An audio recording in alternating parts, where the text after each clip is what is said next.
लैंगिक संबंधाचं भिंग फुटू नये या कारणामुळे झाली माऊलीची निर्घृण हत्या।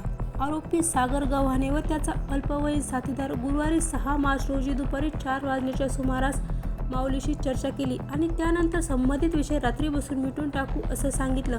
त्यावेळी आरोपींनी माऊलीला सांगितलं की आम्ही तुला रात्री 11:30 वाजण्याच्या सुमारास बॅटरीचा उजेड तुझ्या घराकडे दाखवू, त्यानंतर तू आमच्याकडे ठरलेल्या ठिकाणी ये। त्यानुसार बॅटरीचा उजेड माऊली यांच्या घराकडे आला। माऊली समलैंगिक जोडप्याकडे गेला।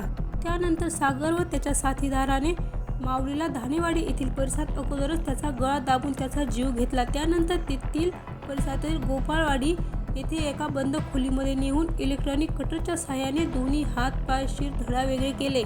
आरोपींनी पुरावे नष्ट करण्यासाठी शिर, पाय आणि डोके एका पोत्यामध्ये भरले आणि दगड टाकून ते विहिरीत टाकून दिले आणि शिर वेगळ्या पोत्यामध्ये भरले।